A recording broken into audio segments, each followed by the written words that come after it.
Not Nerd Podcast, episode 258. Memories are fleeting.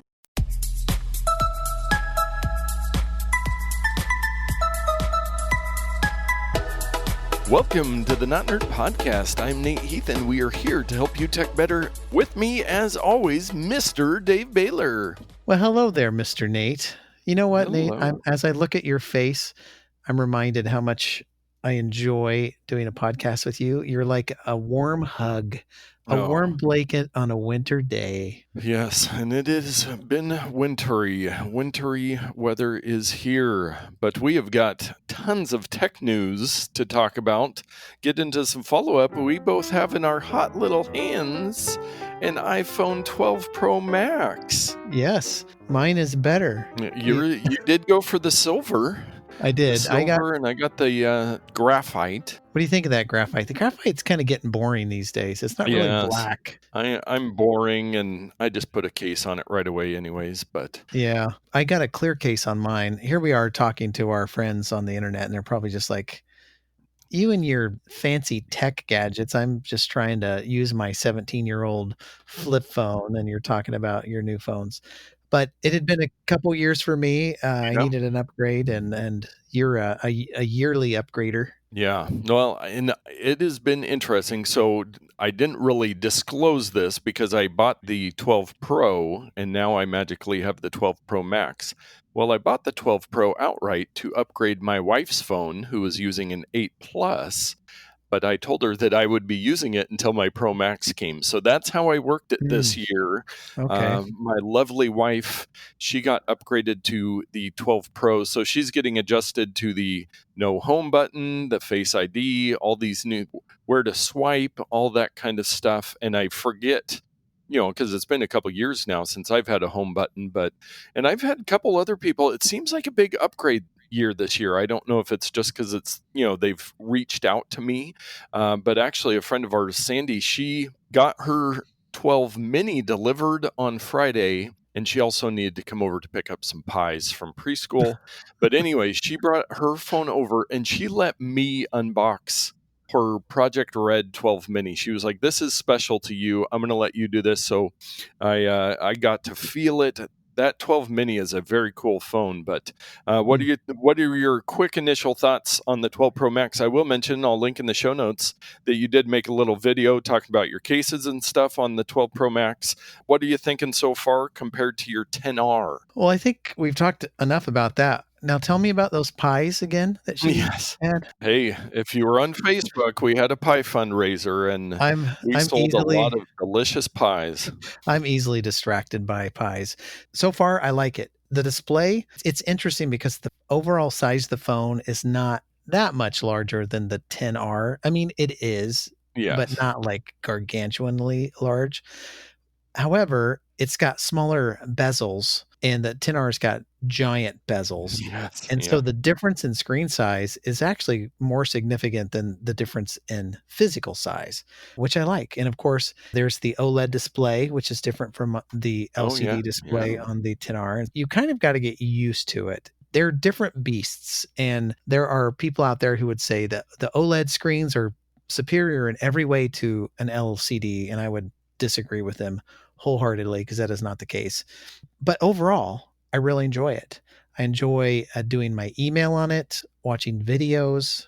I haven't really played very many games, but social medias and those type of things. But I was able to test out the primary reason I got it this morning by using Jump Desktop to connect to an iMac at work and also a PC at work. And that's honestly the main reason I wanted a bigger screen, because it's so much easier to do remote desktop stuff with a larger display. And everything else is a bonus. So 2 rigorous thumbs up for me. Is that a thing? Yes. 2 strained thumbs up from holding a heavier phone. I obviously, coming from the 12 Pro to the 12 Pro Max, the performance, I haven't gotten to test the cameras out extensively on the Max yet. They are better. It is a big phone, but it's amazing how quickly you get used to it. And then I actually was trying to do something on my 11 Pro, the smaller one from last year, and that one just felt so tiny just after 48 hours with this new phone. So it is amazing how quickly we adjust to things. And I know people, that's been a big thing, even for my wife. Oh, I can't give up the home button, this Face ID thing, what. You adjust to this stuff. We are very adaptable, a very adaptable species. It is a great phone, and that screen is big and it is very nice. So for those of you that aren't upgrading to a new phone right now, there was other exciting news for iPhone owners. iOS 14.2 was released. A new one with a bunch of emojis and some for the HomePods, their intercom support on that feature. Make sure you update and get the latest and greatest in iOS 14.2. And I am going to quickly mention, because I got called out on Facebook for not letting my brother and sister-in-law know this. For the last couple years on the iPhone, there's been the ability to hold your thumb or hold a finger on the spacebar of the virtual keyboard and move the cursor around. It changes into like a little touchpad. And I know we mentioned it a couple times on the podcast when it was first released, but I don't want to be called out by anybody else. And I can definitely say now, you heard it on the podcast.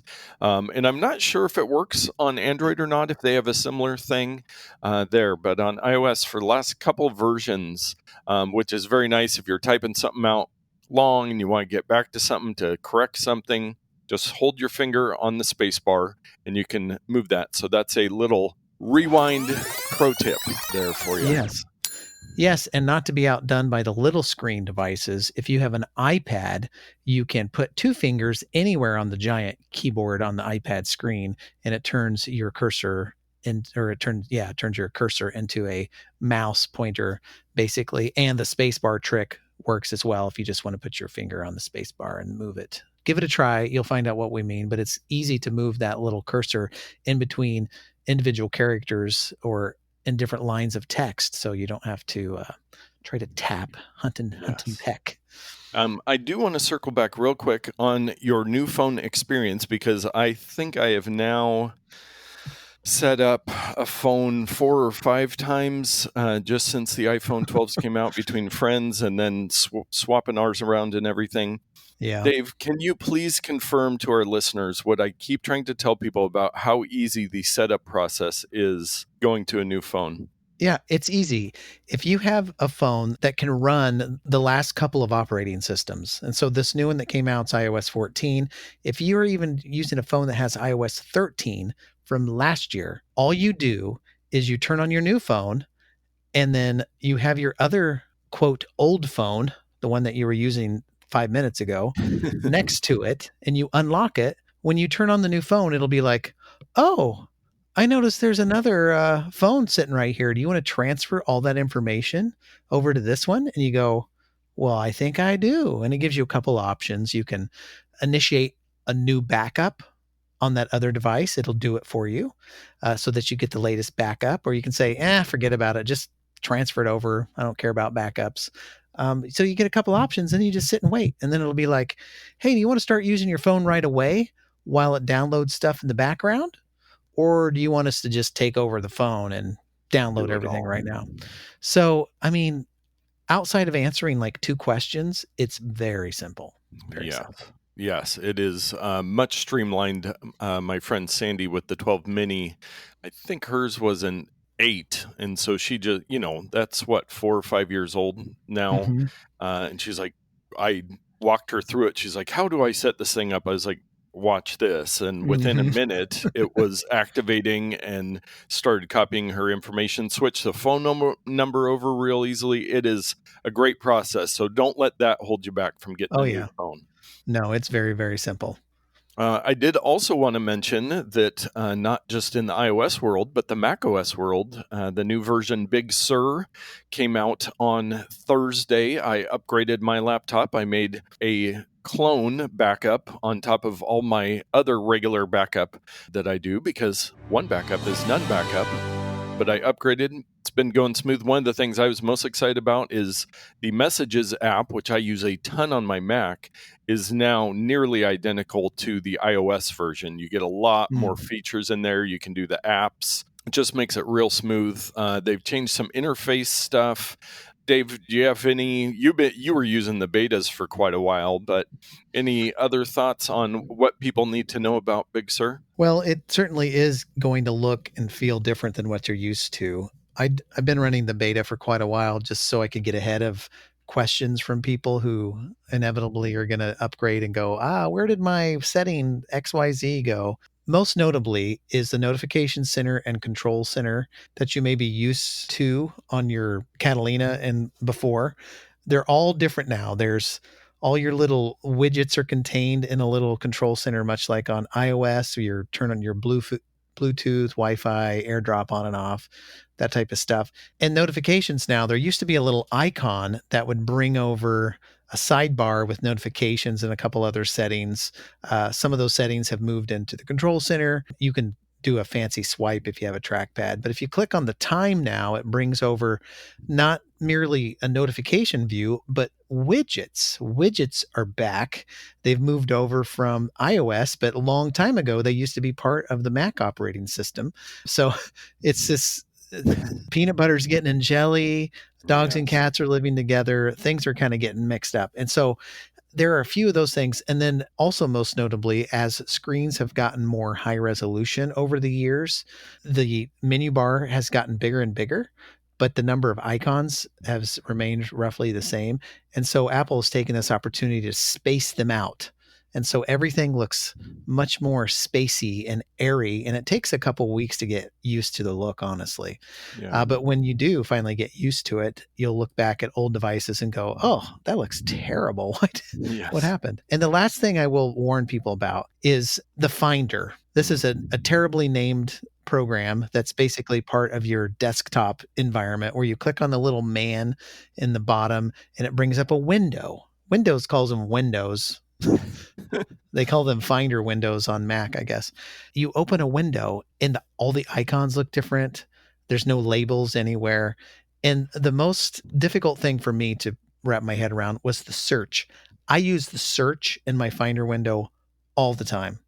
And now it's been pushed over to a little magnifying glass to the right side that you have to click, and then it opens up the window so you can type in. It just feels like it's an extra step for me. Yeah. But it's in the name of simplifying and cleaning the interface. They've kind of added more complexity. So that's a very thin line to walk on. Yes. And they may have crossed it at a few places. Yes, they have. Okay, well, now that we've done 2 hours on iOS and Mac OS, we'll get on to our other follow-up. I did see a report. I will mention that Zoom and other stay-at-home stocks hurt with vaccine news, which, if you'll remember, I brought up a couple weeks ago where Zoom was trying to get me into a yearly subscription. And this is exactly why, because people see that hopefully at some point in the future, we will not have to rely on Zoom so much. And there are a lot of alternatives now. It's taken Google about 8 months to start getting their product honed for an actual good experience, and they're getting close. They're not quite there yet, but they're getting close. And then I don't know why people forgot about FaceTime. Even my friends are like, oh, let me Zoom you real quick. I have a question. It's like, well, you used to FaceTime me. Can you just FaceTime again? Yeah, that is true. And for just a one-person call or even group calls, casual stuff where you're not scheduling ahead of time and everything, you can just use FaceTime as we talk on Zoom. In other shutdown news, Disney Plus hits 73.7 million subscribers, and then they're just hitting their 1-year anniversary. It's hard to believe it's already been out for a year. They have been doing very well, and it'll be interesting to see with the streaming services at some point when we start to get back to a different life and aren't spending so much time at home, if the streaming services will continue to be so successful. But Disney Plus is a great service. They've got a lot of great content. People seem to really like it. Yeah, I think we'll be okay for now. People will continue to work from home. Everybody will say this is the greatest thing. A few years will go by, and then business leaders will have this brilliant idea. You know what? We could have employees come into the office to work. This is a new thing. We never thought of this before. Yes. And it'll slow down and go back and forth. Who knows? Yes. I do think that we fundamentally some of the things we've done we'll continue to do, working from home and a lot of virtual meetings and stuff. But eventually just because people are people, will start going back into work and thinking, oh, this was so great. Why did we stop doing this? Yes. I'm sick of my kids. I'm sick of my wife. I need to be around adults for a while. Yes, our Anyway. memories are fleeting, and Yes. the pendulum continues to swing. Once again, I keep saying this. We bring them up almost every week because they keep releasing a new product almost every week. Wise has released a new robot vacuum cleaner. Now, I looked at this and I was like, and they answered this question. I was like, well, it says $250 and it's $200 right now on pre-order. That's kind of expensive for a robot vacuum. Well, this isn't just any robot vacuum. This actually has LiDAR, much like the new iPhones do, where it will do room mapping, path planning. This is really a high-end robot vacuum that they say is going to be out in January. Now, we have a very low-end robot vacuum. It was about the cheapest one I could find on Amazon, and it works just fine for our needs. Our house does not need any room mapping whatsoever with its size. But yeah, Wise just keeps pumping out new products, and it'll be interesting to see how this compares with some of the high-end ones with similar features. I wonder if there's a method to them releasing a new product every week. I wonder if it could be to stay in the news cycle and the mind to of get people. mentioned on podcasts over and over again. So yeah. Well, they're Good definitely on you, not Wise. dumb. No, they're not. I looked at this and I was like, I don't know what the price of these things are. It seems a little high, but not crazy high. Yeah. I'm wondering what the advantage of having the room mapping and LiDAR is it so it doesn't waste time going through and cleaning and does a better job, or do they just want to send the information off to the NSA so when they call the riot police on your house, they know which door to knock down? Like, what's the advantage of having a map for Thanksgiving? Yeah. Well, it does say on their site the LiDAR sensor is a spinning laser on top of the vacuum. Every second, it spins around 6 times and measures the distance to 2,016 different points in the room to build a map. You can see, edit, and save the map in the Wise app. So, yeah, if you can do it, somebody else probably can too. Yeah. Well, hopefully it's a good product. We are going to be installing fake hardwood floors in our home soon. I've had the boards for months now. So soon the rest of the work will be done. But I think one of these little robot vacuums will be tremendous because it could traverse the entire lower level. There's no carpet to get caught on. Yeah. There's no different levels. It's all just one stratus. So that's going to be pretty neat. Yes, and in a measurement that I did not know existed or had forgotten since honors science in high school, humble brag, it is powerful and thorough. It has 2,100 pascals for suction power. So if you were wondering what the pascals measurement was, 2,100. Bueller. This next one, I was very excited. I saw that Roku was rolling out support for AirPlay 2 and HomeKit, the Apple services, to their devices. And I was like, oh, well, my brand new TCL Roku TV, it probably won't get the update for a while.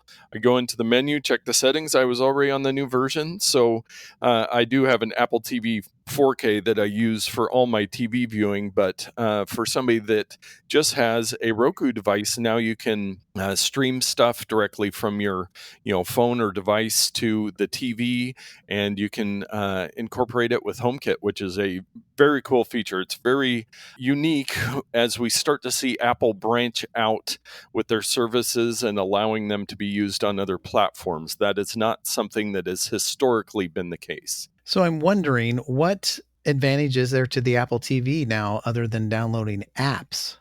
Because if you can AirPlay to the Roku and you can watch Apple TV Plus, maybe I don't need an Apple TV. Do you think they're ever going to update that thing?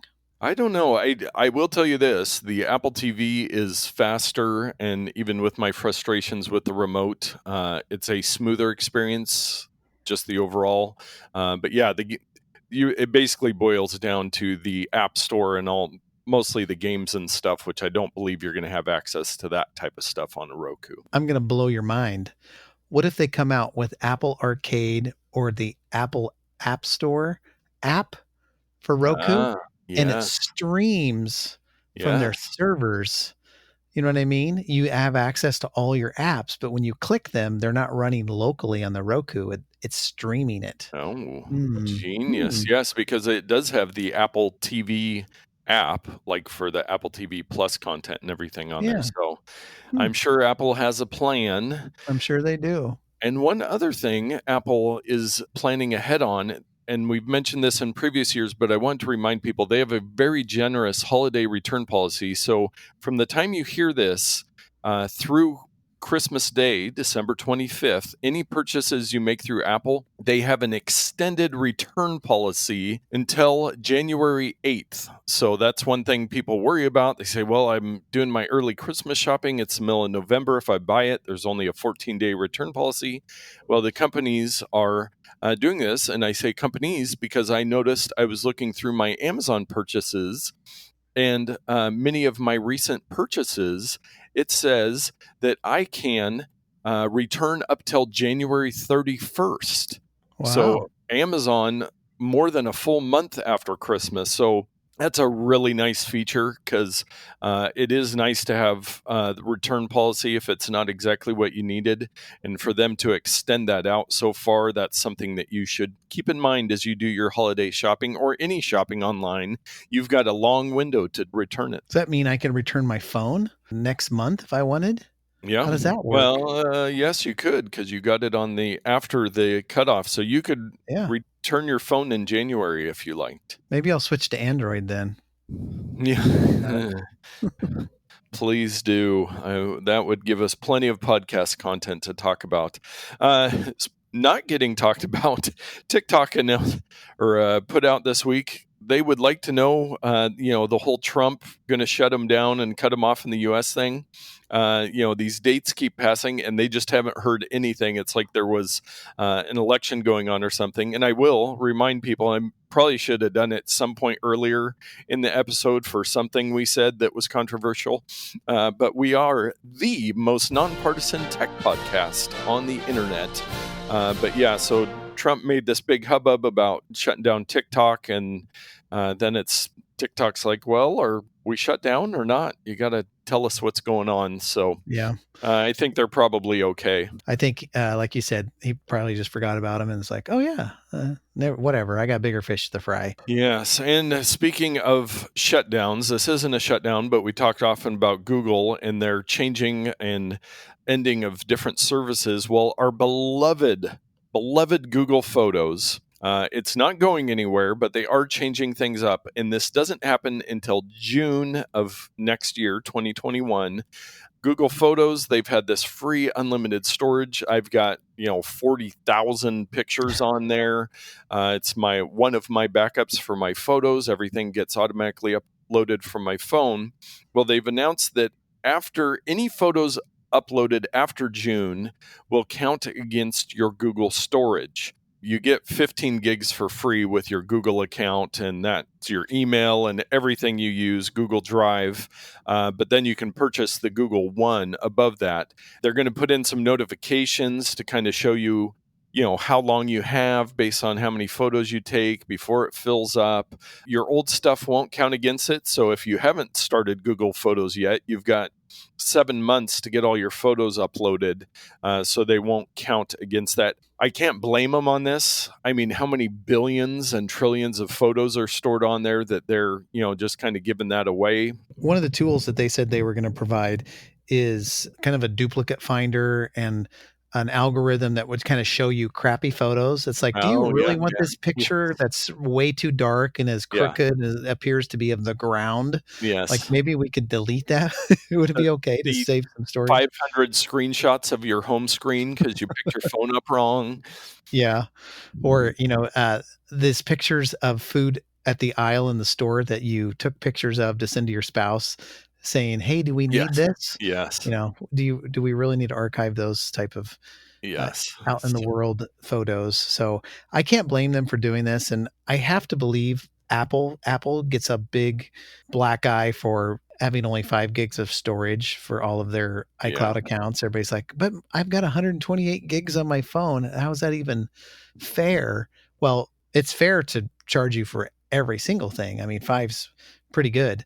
But much like Google, If Apple were to overnight double the amount of free storage, they have so many users. They would Yeah. probably have to build 10 more data centers just to accommodate doubling it to 10 gigabytes. Yeah. And so Google is coming up against the same thing, that people are just millions of photos a day are being added to this. And they're just like, we can't keep doing this. There's not enough storage on the planet. Yeah, you figure, either one of them has probably at least 1 billion users.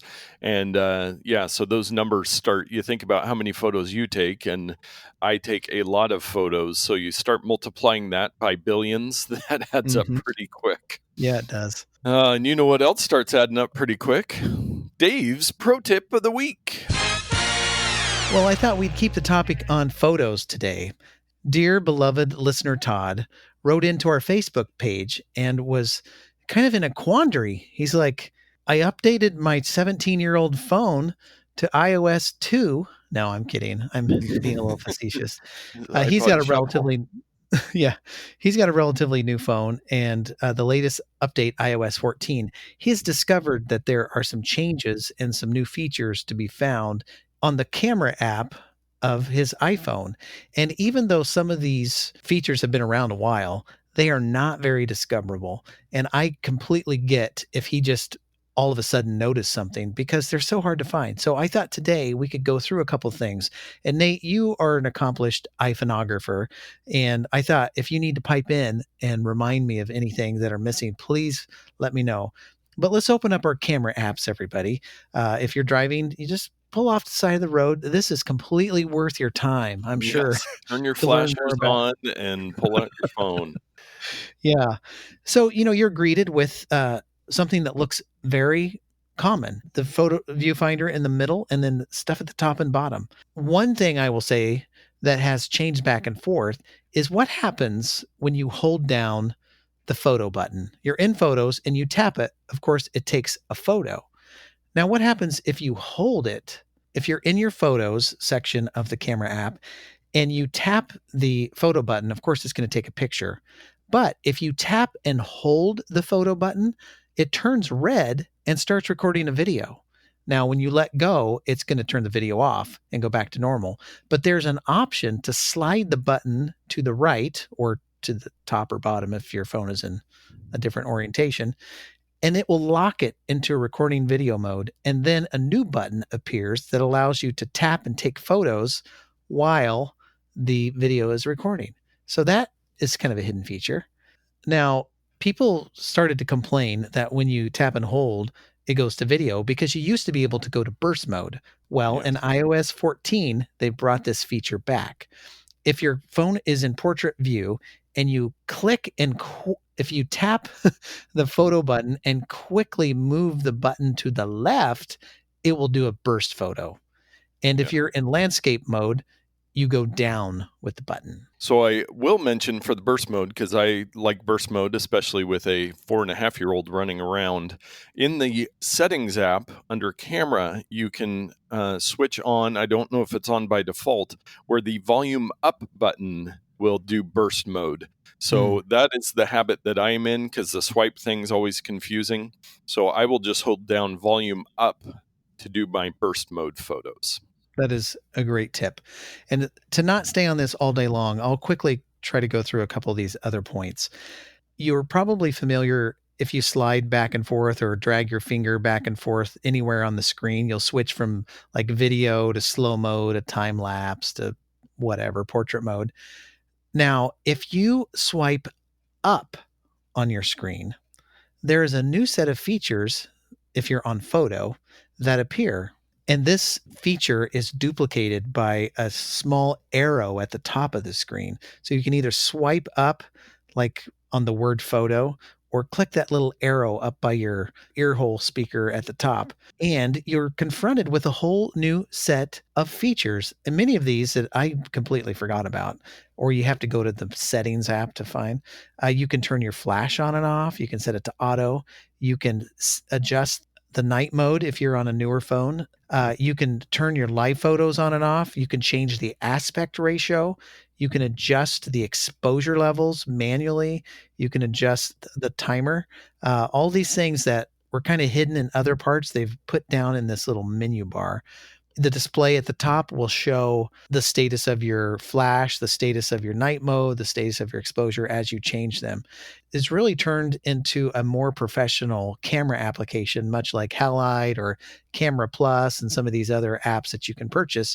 They've incorporated a lot of these features. Now, Nate, are there any more major pieces of the camera app that I'm forgetting about? No, I will say on the video, we do have the feature which we have talked about where you can change the quality up in the corner there. Like mine's on 4K 60, and you can cycle through those, which is something that we asked for a long, long time and got that. You can, this is just a little extra. On the video, when you're on video, you can turn the flash on all the time, so you can use the light to record videos. One other thing that my brother-in-law, who got a 12 Pro, Roger, he was using my phone to take some pictures of our family, and he noticed that I had the grid on the screen.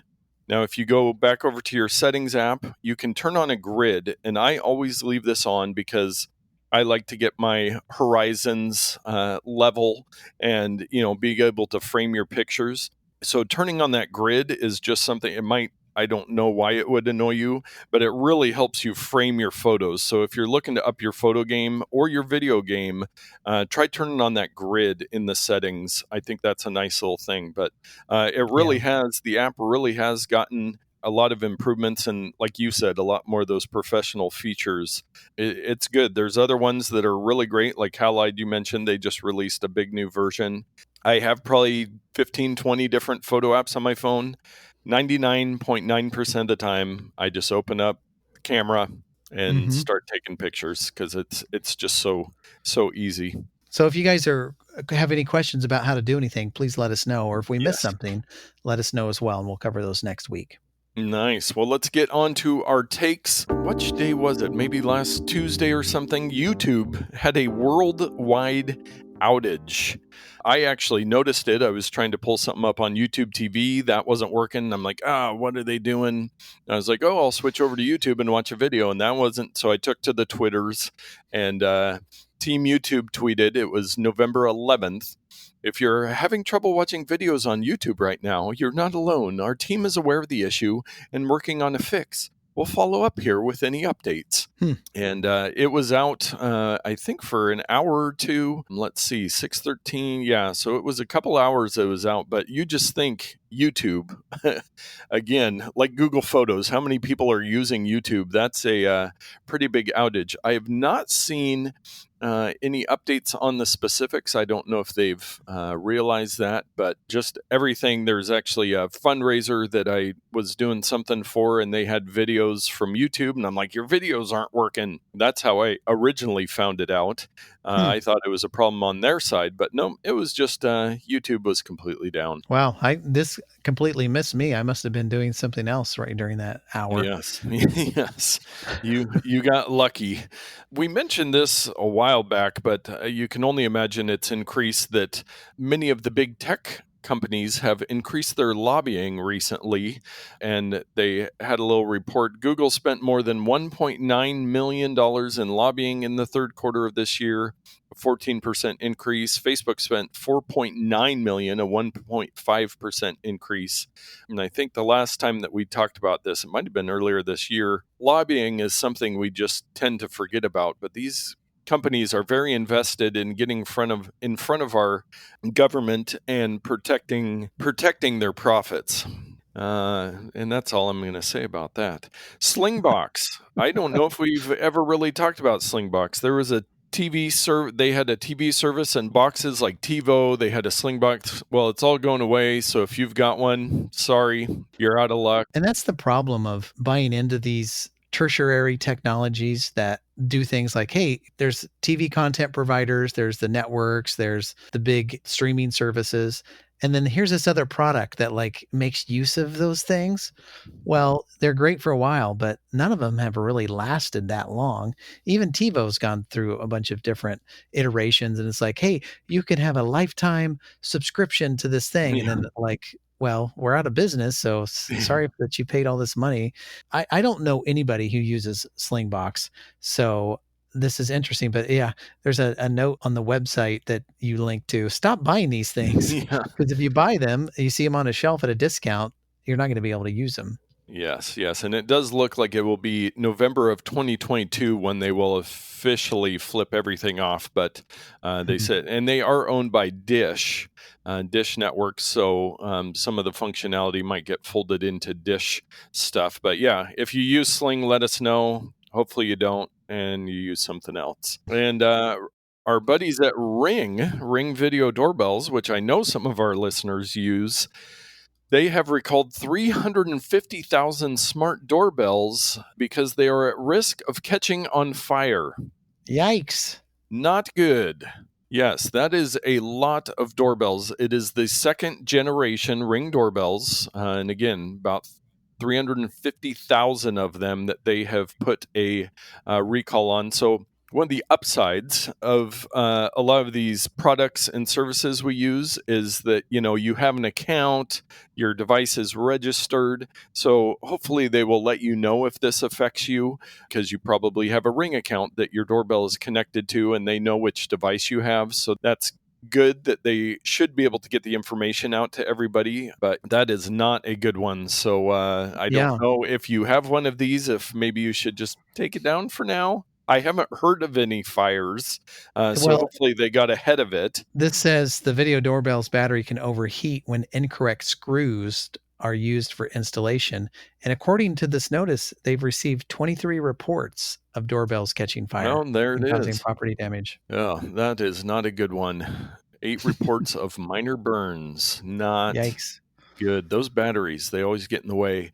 Our last take, we've talked about Raspberry Pi devices, not for a very long time. Well, they released a new product, the Raspberry Pi 400. And what this is it is a complete computer built into a keyboard. And you've got this keyboard. It's a pretty compact keyboard, and then they have all of their Raspberry Pi stuff built in, and then all the connections across the back.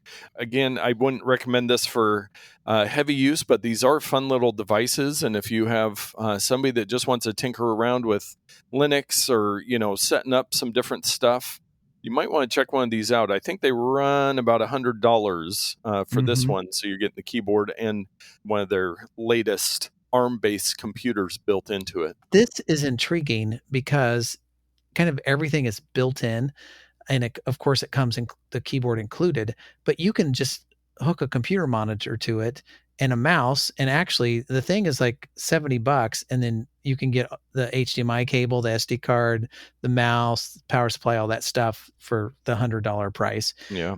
And just right out of the box start going on the internet or doing whatever you want. Yeah, if all you need is a web browser, this would be a great solution. And there's a lot of little projects and stuff that you can do. I have 2 of them. I've tried doing some stuff and gave up and went back to my MacBook Pro, but it is cool. And if it says the Pi 400 is meant for children, adults, and even businesses. So there are some use cases where this would work very well in a business setting if you just had simple tasks that you needed to do. And they're better than a lot of the computers some of you out there own. They're no dog. They're just not going to be a high-powered machine. And it does say there are a pair of micro HDMI ports that can each output up to 4K 60 hertz monitors, which is incredible. 2 USB 3 ports and a single USB 2 port, and it's got Bluetooth.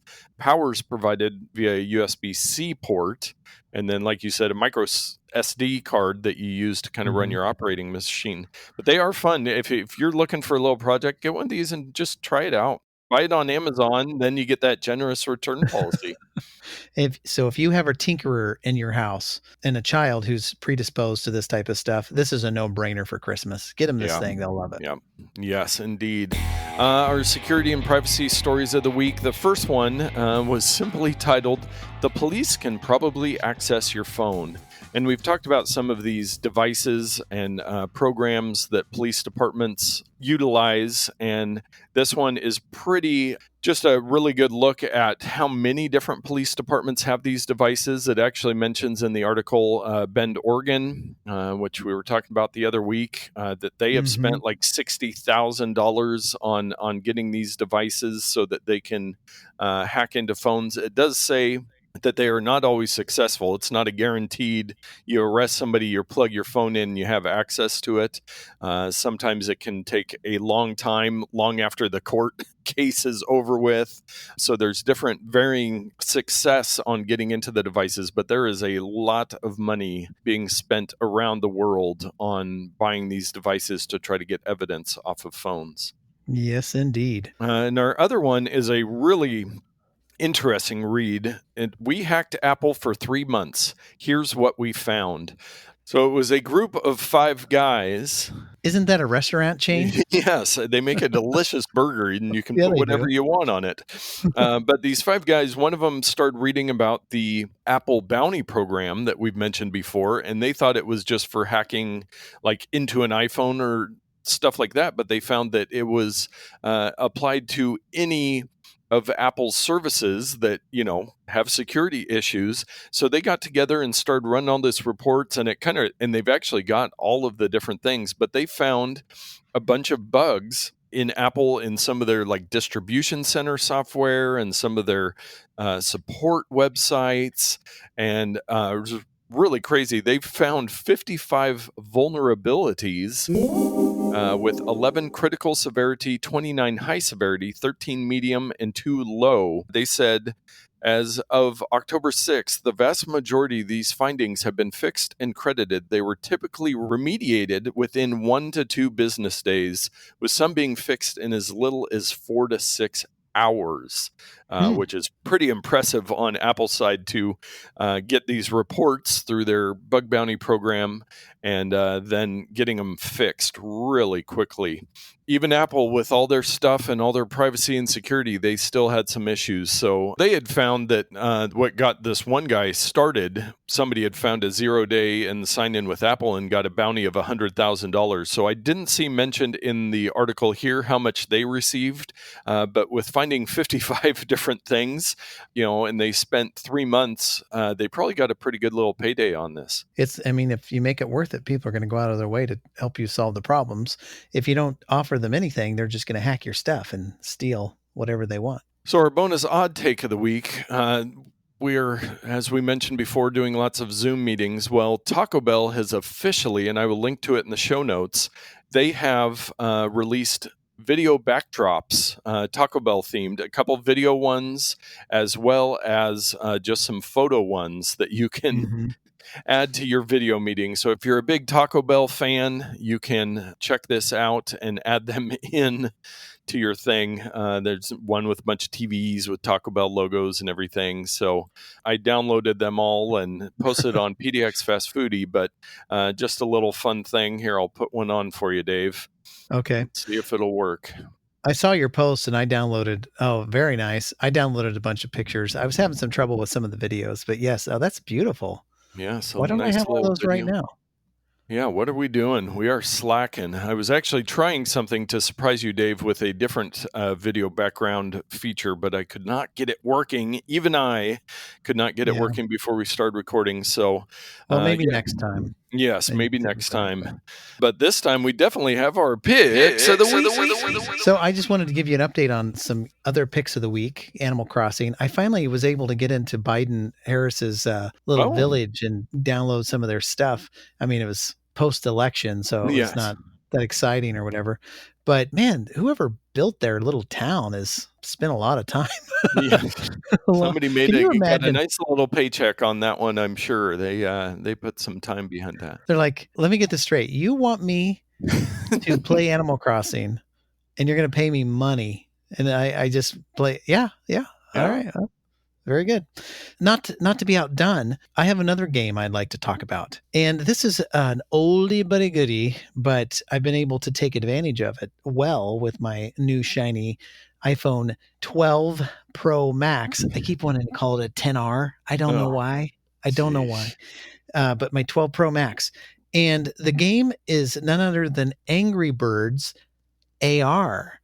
standing for Oh, augmented reality. And wow. when you download Angry Birds AR, it's titled Isle of Pigs, which I think was their newest movie, to tie it in with that.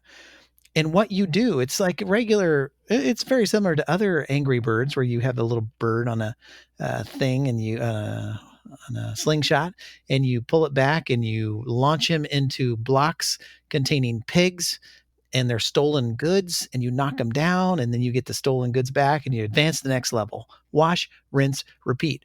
This one, however, is in 3 dimensions, and the slingshot is like towards you, and Oh. the island with all of the little blocks and stuff is inside your phone, is inside the computer. And then you with my new AR sensor on the back of my phone, and you don't have to have the newest fanciest phone to use this. You can use it on older devices as well. But it maps out what it thinks is the tabletop and then places the item there. And the island with all the little blocks and stuff is right there, and you can move around it. You can look at the top. You can even rotate the island if you're too lazy to move around or you don't have space. And then you pull back, and it's like a slingshot game, but it's in 3 dimensions, and it's breaking the 4th dimension, which is inside of your own space, your virtual That is reality. cool. I just downloaded it, and Isla and I will be checking that out later. Yeah, I've done this augmented reality stuff before, and I've recommended a few other things.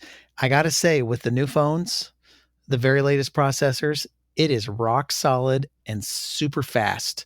Like the Yes. object looks like it exists in real space. That is very cool. Well, thank you. Well, my pick of the week might be an odd one because 99% of the time, if I need a flashlight, my phone is more than adequate for whatever I'm needing. But on a site that I've mentioned before, Cool Tools, I came across this product. It's the Streamlight 73001 Nano Light Miniature Keychain LED Flashlight Black 10 lumens.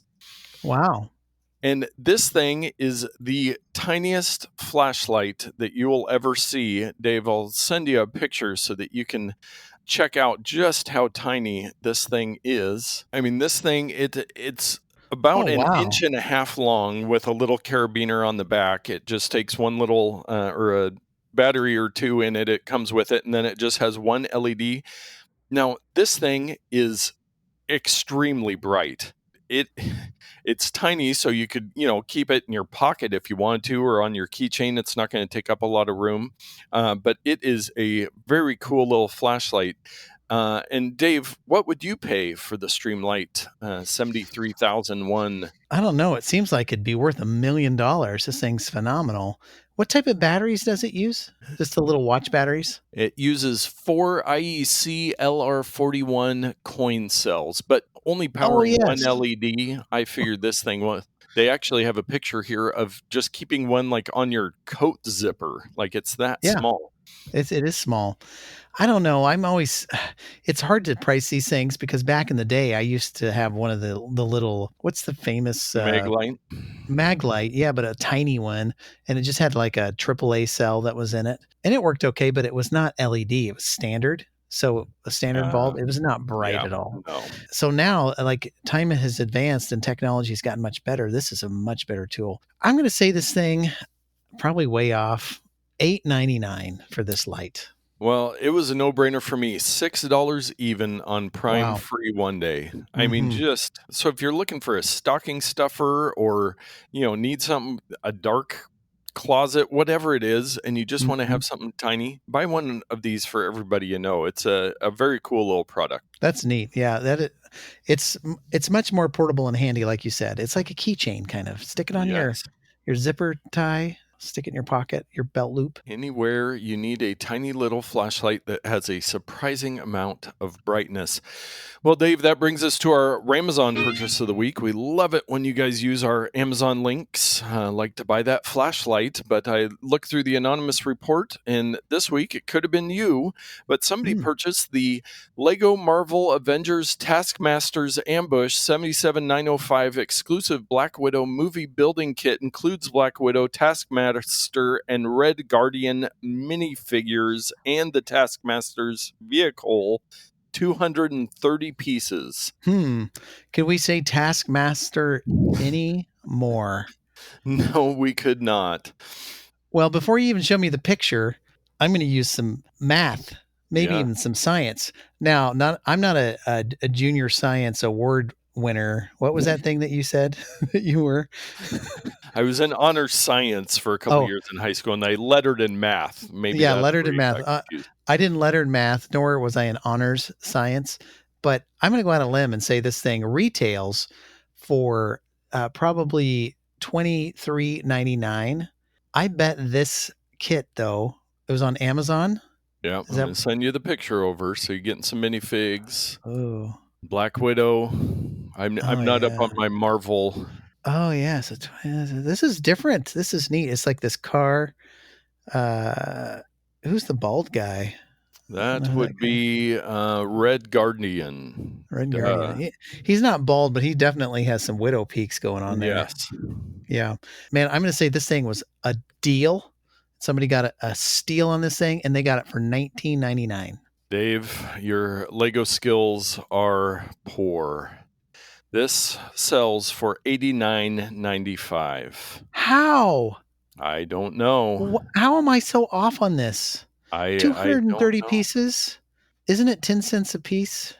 I think that was what you calculated the last time, but I think maybe the Marvel stuff, I don't know. I looked on Camel, and it looks like it actually started at like $95, and then it's floated down. Are you kidding me? This set is not worth that much money. Now, I'm going to say something. Herein lies the problem. This is a collector's. And I was wondering about this, Dave. This is a good little tip. It didn't show up. It only shows up in the new and used. It's not being sold by Amazon here. And on Camel, my little Brave extension, Chrome extension, I see the green line at $39.99, which is the Amazon price. So they must have taken this out of print, or it sold out or something. So hopefully whoever bought this this at the $39.99 price, not the $89.95. So there's some entrepreneurial sellers that are selling it at the higher price. Yes, this is what happens. Lego sets are usually for a limited run, and then they go out of print. And so if you want that set, you're buying it on eBay, you're buying it on Amazon, aftermarket, you're buying it, whatever, sometimes at 2, 3, 4 times the price. And let me tell you, if you wanted one of those gigantic, like $200 or $300 Star Wars Lego sets, those things can cost you $1,000 if you didn't buy them when they were out. And I've always kind of wanted to get into this market of buying them, speculating on Lego and keeping them in my garage for a couple of years and then selling them. But I'm kind of too lazy. That's my thing. And I will warn you against that. I actually watched a video just this week talking about this specific Lego market, especially the Star Wars stuff. And one of the big problems they're having, the values have gone down because there is the black market knockoffs of Star Wars Legos coming out of China that aren't exact matches, but all of the people that don't really care about having the authentic one, they say, well, this one's good enough. And so the market, interestingly, in this episode of Lego Black Market money making, the value of many Lego sets have gone down. So people that have done what you were thinking of doing have actually been dismayed that over time these sets aren't worth as much because there's these knockoff ones out there. And they're like, I have a $600 set that I just have to build for fun. Yeah. This is not fun eating I have to $600 play with my toys. Yeah. What's the value in that? Yeah. Well, it's an interesting set. I would not pay $80 for it. That's all I got to say. Yes. So it does look, I went back over to the reports. It does look like they probably got it at the Amazon price. So that's good. That's why that number was so high, because of it is not being sold by Amazon. So always a good reminder to watch out for that stuff and make sure you aren't paying more than double the price just because it isn't available on Amazon right now. Okay, with that, we are going to wrap up this episode. We have talked a lot of technology at you. Hopefully you learned something. You can take some better pictures. You know what's going on in the world of technology so you can get out there and tech better.